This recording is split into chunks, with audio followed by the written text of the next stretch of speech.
Okay, so my name is Bernard Tison. I'm from Red Hat. I'm here with my colleague Hugo and some other colleagues. And today I'm going to talk about application connectivity in a multi-cloud environment. Okay, so this is actually a workshop that complements two talks that Hugo and Mark Cheshire will give later tomorrow and on Friday. I've got the exact date on my last slide, so they will complement my story. What I'm going to do is illustrate some aspects of application connectivity in a cloud environment based on a practical application. So I pray to the demo gods and I hope that they are with me, but until now they let me down a little bit. Good. I'm from Red Hat, so we are the #1 open source company in the industry, and as a company we're involved in a large number of open source projects that have directly or indirectly to do with connectivity. We are large contributors to Kubernetes, Istio, we have a Kafka distribution, we do other things. So some of those things I'm going to talk about and show today. Oh my God, really? I cannot move around. Just take it up. Ben non, j'ai besoin de mes deux mains. C'est une démo que je fais. Bon, je vais essayer de pas trop bouger. That was French. Okay, so very shortly, because we're running late, some connectivity aspects. Obviously, it's all about accessibility. Applications that are not accessible do not bring any value, no business value, so they need to be accessible. We can make a difference between external access, public APIs, for instance, or internal connectivity within a data center, within a distributed application. A very important distinction is between synchronous request response, think classical REST APIs, versus asynchronous event-driven, where applications communicate by exchanging messages in an asynchronous way. You will see both examples today. Obviously, security, we can never forget about that. So as part of connectivity, you have to think about security, authentication, authorization, encryption, both in transit and at rest. Agility, so where you deploy your applications. So modern applications potentially stretch from the far edge over private data centers to public clouds. Okay, so where you deploy components of those applications, there can be a number of factors that decide or that help you decide that. It could be whether they're public or internal, data location, resilience that is offered by a certain platform, etc., etc. So one of the things that also plays here is data. It's not just where you deploy your application, it's also where you move your data around. You typically want your data as close to the applications that in the end will use them. And then you have aspects like discoverability and governance. Okay, the demo application that I'm going to use today is called Bobbycar. And actually, it's a Red Hat solution pattern that was built to illustrate a typical IoT scenario of connected cars. I didn't write that application, so a shout out to Ortwin Schneider and Benjamin Schmelik, colleagues from Germany, who built that solution pattern. But I'm using that today because it's a good example to show certain connectivity aspects. Everything that we do is open source, so also this demo application. The link here at the bottom shows where the source code is if you would be interested to dive a little bit deeper in the application itself. High-level use case, so the use case is connected vehicles. So we have on the left side, we have the far edge, those are cars, and cars send data and receive data, modern cars. So they send telemetry data about how the engine is running, carbon dioxide emissions, fuel consumption, all kind of this. They send it and they want to receive over-the-air updates, configuration changes for the car, location-based configuration like traffic information, speed limits that are enforced, etc., etc. So we have a use case where we have a bidirectional data exchange between cars and what I call then my edge data center. So, and in that edge data center, of which we could have several of those, right? across the country, for instance. That's typically where you will find service like the edge gateway, responsible for ingesting the data coming from the cars, over-the-air servers to the other way around, other content delivery functionalities, and potentially data pre-processing.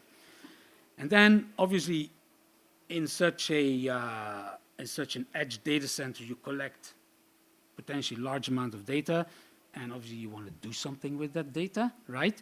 So, but you probably don't want to do that in that data center. You want to do that in a central location where you aggregate potentially data from several of those edge data centers. So data need to be moved around to a more central data center or a cloud where you can then do long-term storage, processing, analytics, training of AI ML models, whatever.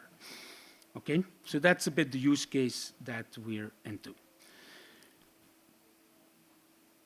If we concentrate on the edge to data center, so cars to our edge data centers, there are already a number of decisions you will have to take into consideration. So first of all, do we want to do asynchronous communication between the car and the data center, or synchronous? If we concentrate on open protocols, for edge scenarios, MQTT is a de facto standard. So MQTT is a de facto standard for IoT messaging. So it's an asynchronous way of communicating between, in this case, the car and the data center. So very lightweight, efficient, works well over unreliable networks. So it's a very well-suited protocol for this kind of scenarios. The downside is it needs specialized middleware.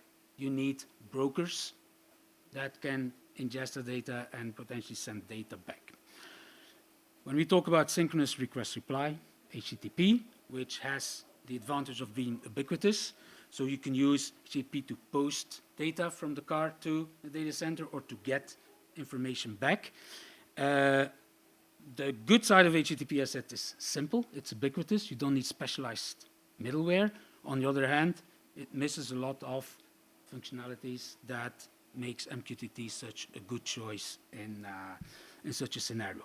But you could obviously combine both, okay? Have both part of your functionality or your communication implemented with MQTT, part with HTTP, and the example application does exactly that. It uses both.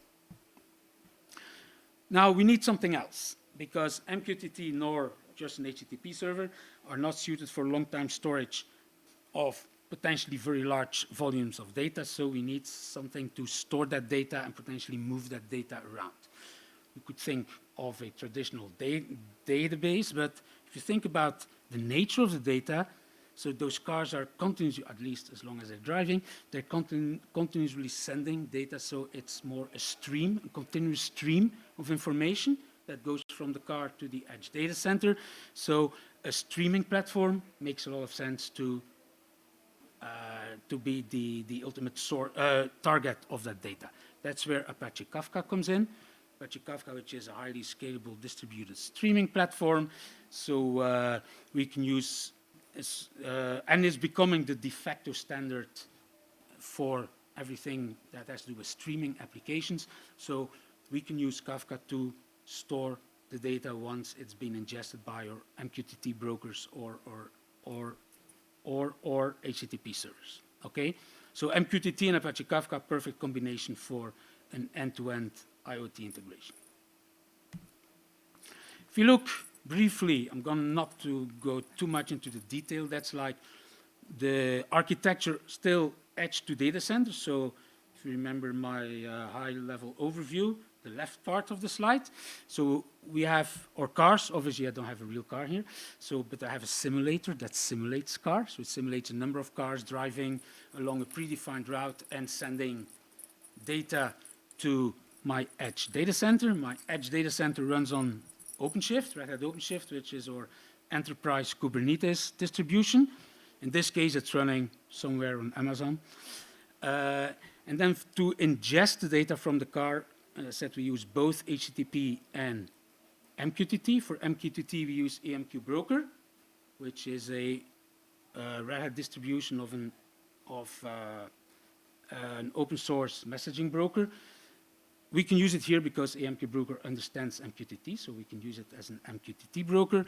For HTTP, to ingest the HTTP traffic from the cars, we use Kafka Bridge, which is part of the Kafka ecosystem, and which presents an HTTP interface to a Kafka broker. So that means that everything that goes to the bridge ends up in a topic on Kafka. And then we also have an HTTP entry point to a cache service to retrieve certain data. On the other hand, we have, on the right-hand side, we have a dashboard which consumes WebSockets, which are provided by the streaming service, and that streaming service consumes directly from the data in Kafka. So we have a number of HTTP entry points, and then we also use MQTT.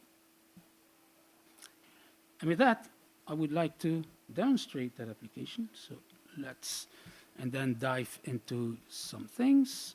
So maybe I should make that a little bit more readable. Yes, but now it's really big.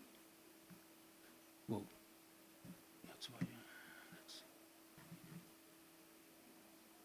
I'm going to go back to the smaller thing here because on the terminal I'm just going to type command, so there's nothing really interesting happening there. So let's first go to my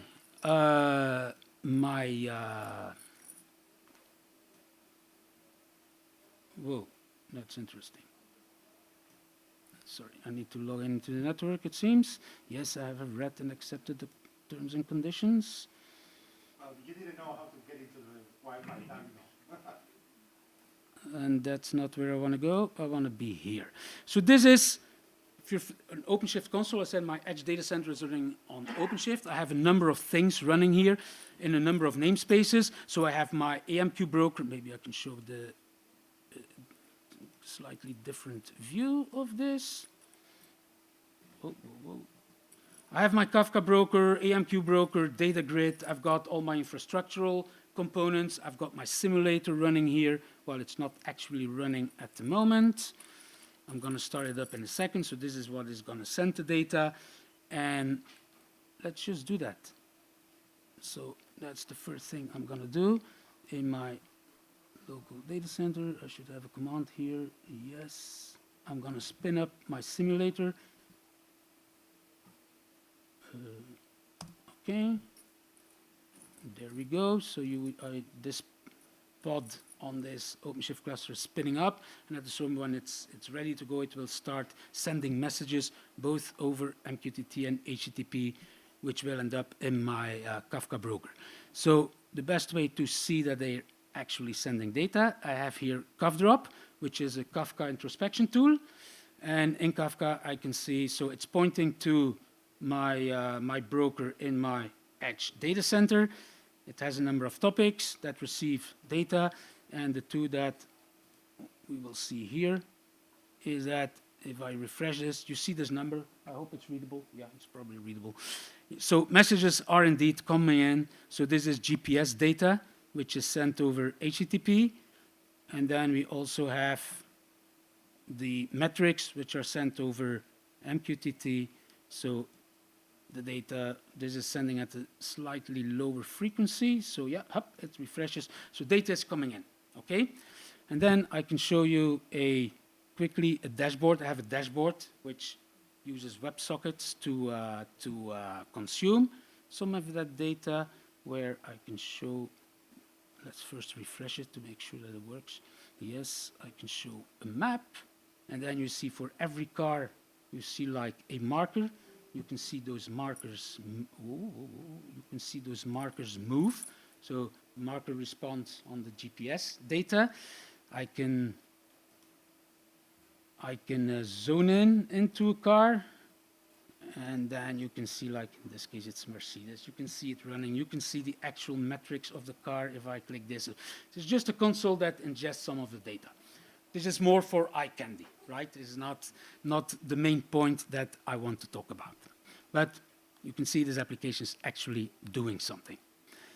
I'm going to let it run and start, and then come back to a number of connectivity aspects. So let's go back to my slides.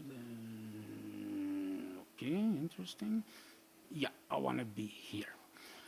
Good. So, slideshow.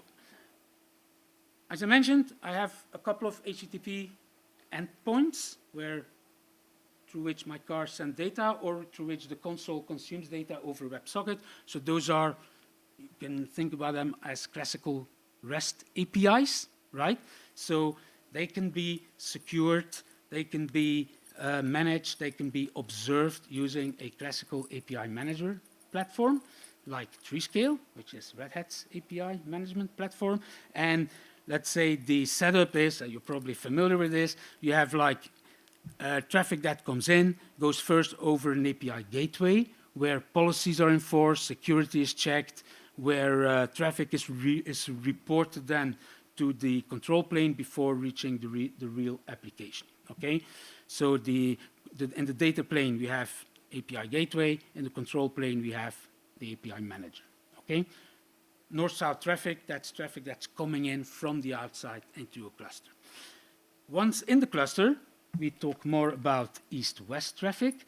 And if you want to manage that kind of traffic, that's where service meshes come in, right?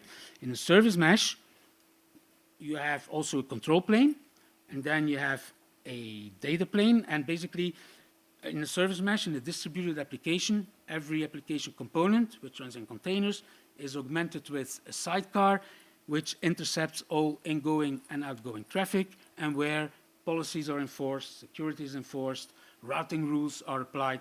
So this is typically what is used for east-west traffic, right? Now, where things become interesting is when you can combine both. And that you can do with Treescale and Istio, because as part of Treescale, we have developed a plugin for Envoy that acts as an API gateway next to the Envoy gateway. So that's my next slide. Then you have something like this.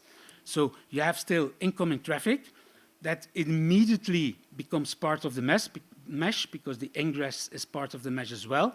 So it hits the first application where it hits the Envoy sidecar. And here we have deployed a WebAssembly plugin, which next to the Envoy sidecar. And now we have like two control plane elements that manage that traffic. You have the API manager for the north-south aspects, like typically is the user key correct and things like that. And then Istio for the east-west side of things. Okay, and this is what I have implemented in my demo. So, and a way to show that is going back here. So here you have but let's go to my dashboard. So this is the Treescale, so the API management dashboard. You can see here that I defined a number of APIs, the Kafka bridge, and my cache service for traffic coming from the cars. I have a gateway which exposes the web sockets for my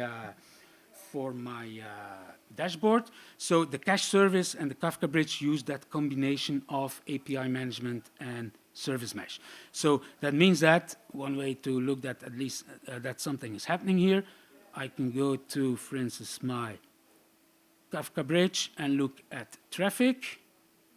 So analytics, traffic, and you see that this is like now that indeed traffic is being recorded by my API manager coming in through my, my Kafka bridge endpoint. But we also have implemented our service mesh there, so I can go here. And this is Kiali. This is a console on top of Istio. And one of the things it can do is show like a visual representation of traffic. And so you see traffic coming in from the ingress gateway, in this case going to the Kafka bridge before being transmitted to Kafka. You see like kind of a animation, but I can pull that off for a second. And one of the things that you can see, this little lock symbol here, that means that I've implemented mutual TLS from the ingress over the Kafka bridge. So that means that my traffic is encrypted end-to-end, because the HTTP traffic that's coming in from the cars is also encrypted. We have encryption termination at the ingress and re-encryption using service mesh certificates before hitting then the Kafka bridge. So end-to-end security by combining API management and service mesh. So that was like the first connectivity use case that I wanted to show you. So the second one, and let's go back to my presentation. The important thing about what Bernard just showed is that the important thing about what Bernard just showed is that the combination of both control planes in one single gateway first minimize the amount of hops that a request needs, because usually the previous way to deploy this kind of patterns was to add a gateway at the beginning and then continue to have the mesh. So you can still do that depending on how you want to be managing your application.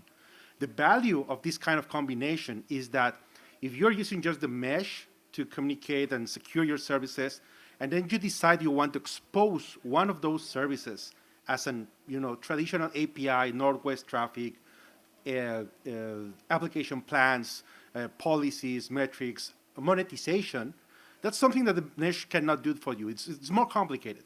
But with this kind of approach, with the TreeScale plugin, you can take that service that it's in the mesh and then make it available for monetization and for the developer portal and all the benefits that Bernard was showing before. So this is an interesting play that we were just showing here as a combination of both together.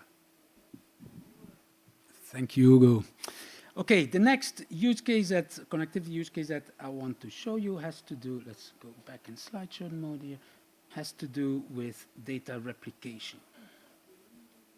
So as I said, the use case is you're gathering lots of data in an edge data center. You need that data. You want to do something useful with the data. You want to analyze it, process it, train models. You can't do that in an edge data center. You want to do that in a central location. So your data needs to move. That's easy. You need to move that data from one location to another. That target environment could be a central private data center. It could be public cloud, depending what you want to do with that data. Okay, so you need something, a data replication technology, and depending what storage mechanism you've chosen, that will be different. You can use database replication if you opted for a more classical SQL database, or you can use change data capture in combination with a database, but we opted for Kafka. So as part of the Kafka ecosystem, there is like a tool called Mirror Maker, which was designed specifically for that use case, is moving data easily from one Kafka cluster to another. Okay, so what we want to do here is basically we still have our cars, they send data, they end up in the Kafka broker. We want to send them to a public to a Kafka broker in the public cloud, because we want our data in AWS Redshift to do nice queries on top of that. Redshift is like a massive scalable SQL compatible database. So let's say we want our data there. So we could, of course, open up our broker for the outside world and have something in AWS directly consumed for the broker. But let's say for security reason or whatever reason, we don't want to do that. So we decide to mirror our data in another Kafka cluster that's also deployed into AWS, for instance, in this case. So for that, we can use Red Hat OpenShift Streams for Apache Kafka, which is a managed Kafka service, which happens to run on AWS. So we have a Kafka broker where we can replicate our data to, which is pretty close to what we will have in AWS, which is a Lambda with a Kafka trigger, which can consume from that broker. That broker is a publicly accessible broker. So, and then insert the data into Redshift, where, as I said, we can do interesting queries. So let's see this at work. I have already, oh my God, really? No. Yes. Okay.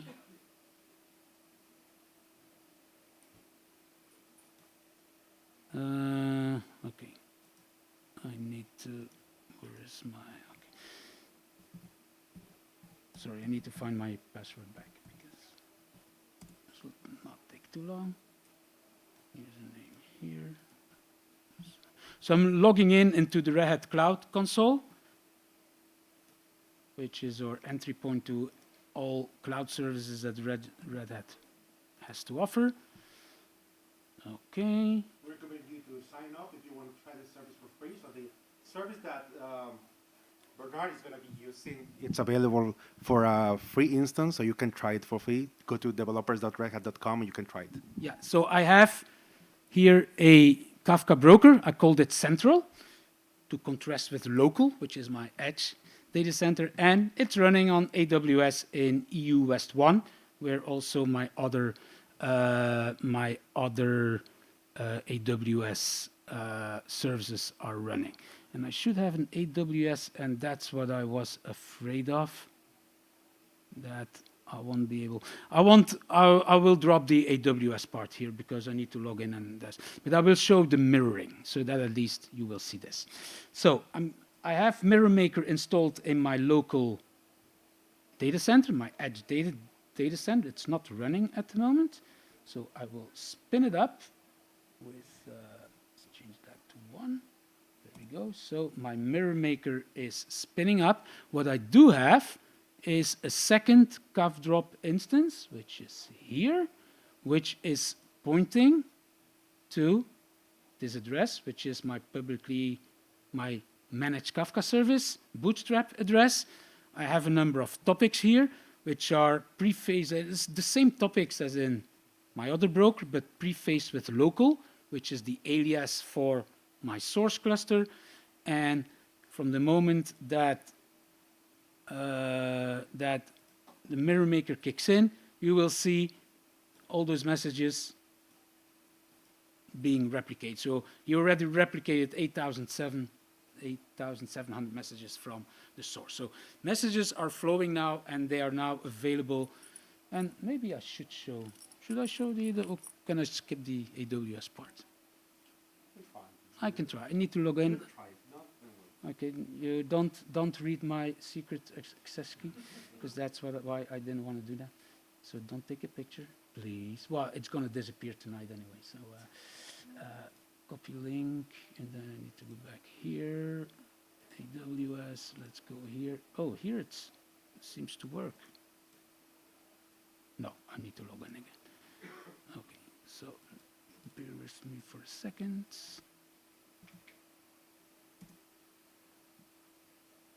Okay, I need to find my username, which is this one here.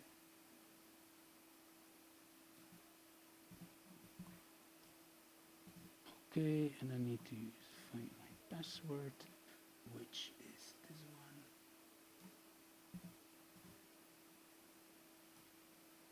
Okay, I can sign in. Yes, at least that works. So what I have on AWS is, that should now work. Yes. I have a Lambda function with a Kafka trigger. So the Kafka trigger is a Kafka consumer, which will consume from my public broker. And for every batch of messages consumed, it's going to trigger my Lambda. My Lambda takes a payload and inserts it into Redshift. And I have a Redshift console here, which I need to reload then as well. And Redshift has like a SQL-like interface. So I can move that away because that's not. You will see that I have a table here with, in my namespace, car metrics that is called metrics. That's where my car metrics come in. If I check how many messages I have, 5,201, and that should be growing. Yes, you see that growing because this Lambda is constantly consuming and pushing. And now I can do like interesting queries. Like, for instance, I can do a query to find the buckets of carbon dioxide emissions of my cars. I run that query, and you will see that I have 17 cars that emit between 60 and 90 milligrams per whatever. And I have 23 cars that are a bit more emitting carbon dioxide, and those numbers should change as well. You see it was 17, now 16, 23, 24. So I move my data, and then I can do real-time analytics directly on that data. Okay?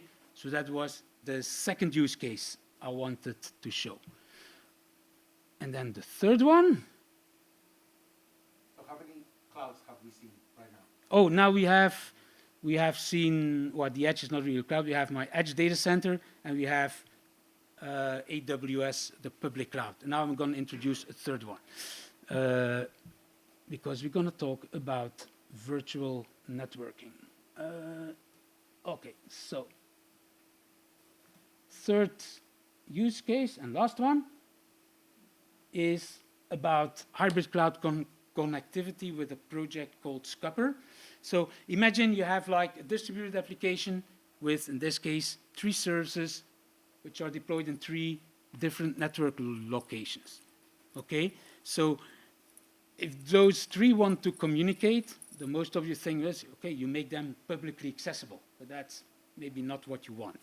With a solution like Skupper, you can build a virtual network. So Skupper is a layer 7 router, which can be linked together to form a network, a virtual network. And as a result of that virtual network linking those 3 sites together, those 3 services will be able to communicate with each other as if they were co-deployed next to each other, without having to resort to VPNs or firewall rules and stuff like that. So it's a dedicated tunnel between sites. Okay, so so imagine a use case. You have a front end that needs to be publicly accessible, so you deploy that on public cloud somewhere on AWS, but that front end needs to read data from a database. That database runs in your private data center, and you do not want to expose that to the outside world over a public link.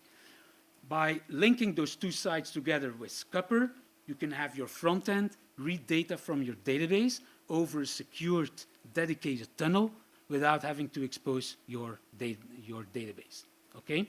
And without having to set up a VPN and annoy your networking guys and stuff like that, okay? So this is pure on the application level. So Skupper forms layer 7 virtual application networks, provides secure communication across Kubernetes clusters without the need for VPNs, can span multiple cloud providers and data center, both private and public. One of the main use cases is bridging Kubernetes clusters, but it's also available as a Docker or Podman container, or you can even install a Skupper router as a service on bare metal or on a VM. So you can really do the use case that I said. I have a database on a VM in my data center. You can still connect that to something that's deployed on a Kubernetes cluster in the cloud. Everything is secure, as it should be, with MTLS, transparent to underlying protocols, so you could do TCP, HTTP, gRPC, whatever, and then you have some advanced use cases by building more complex network. You can have redundant routes, dynamic load balancing, etc.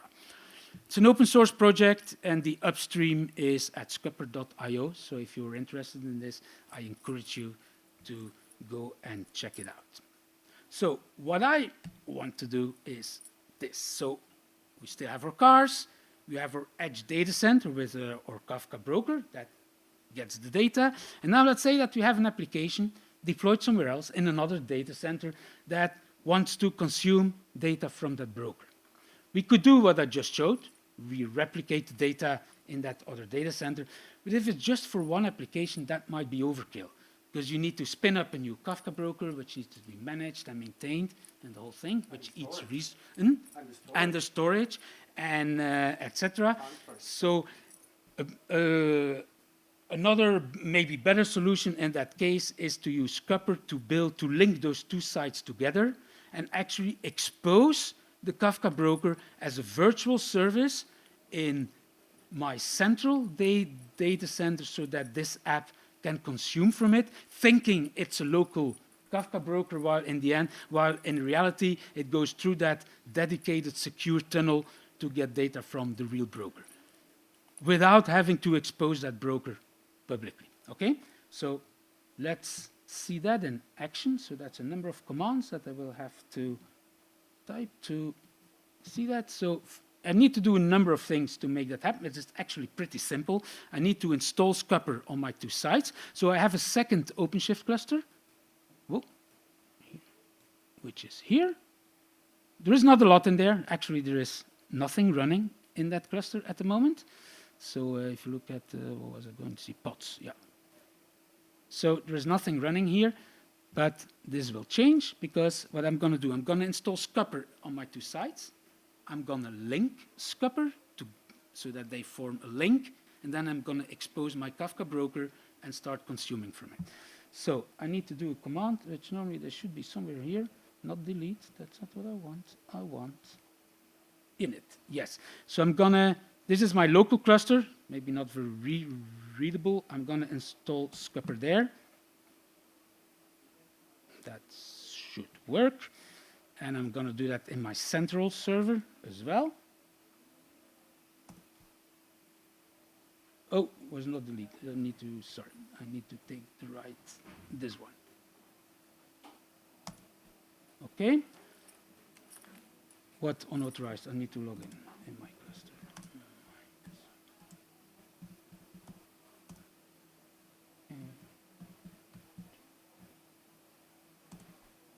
Okay, I can do that again. That doesn't matter. I put, okay. Now you see that this is my remote cluster, so my central cluster.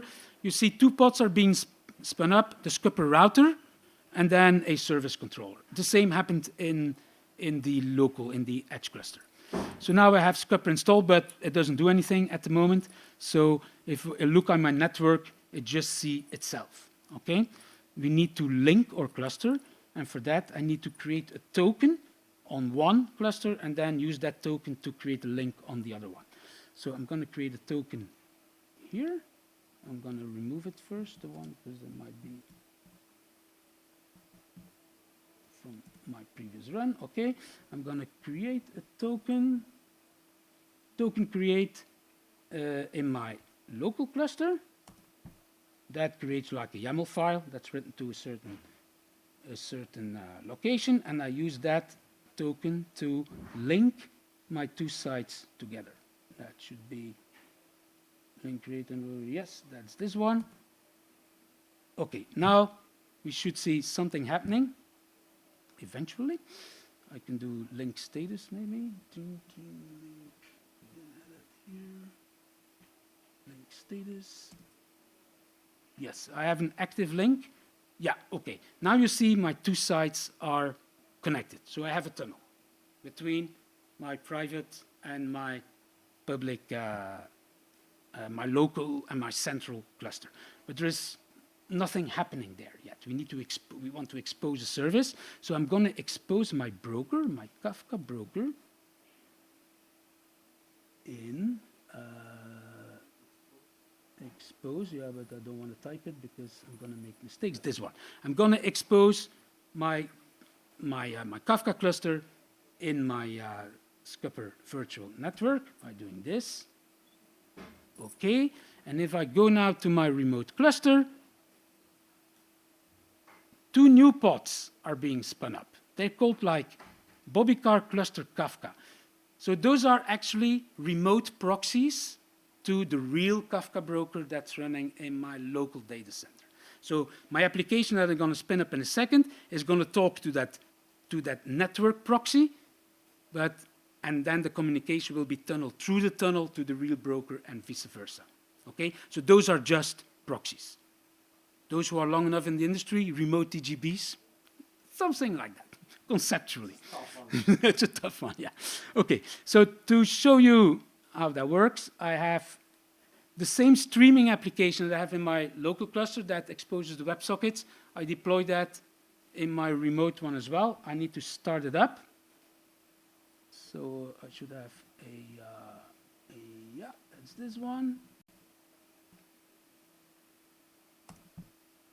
Okay, so this is spinning up, so it's in another namespace. We can see that here. It's coming up, my streaming application. Once it's up, I can actually show you that, okay.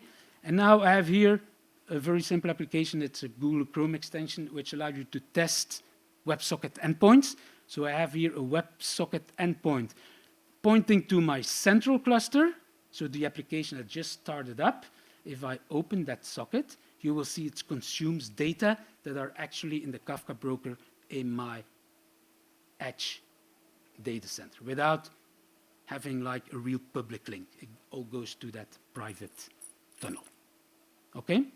And that was the last thing I wanted to show you. But one thing is that you don't need to be an admin. And I don't have to be I can do as a developer, I can do that on Kubernetes. I don't have to annoy my cluster admins. I don't have to annoy my network people to set up VPN. I can just, very simple, couple of commands, I can build those virtual clusters.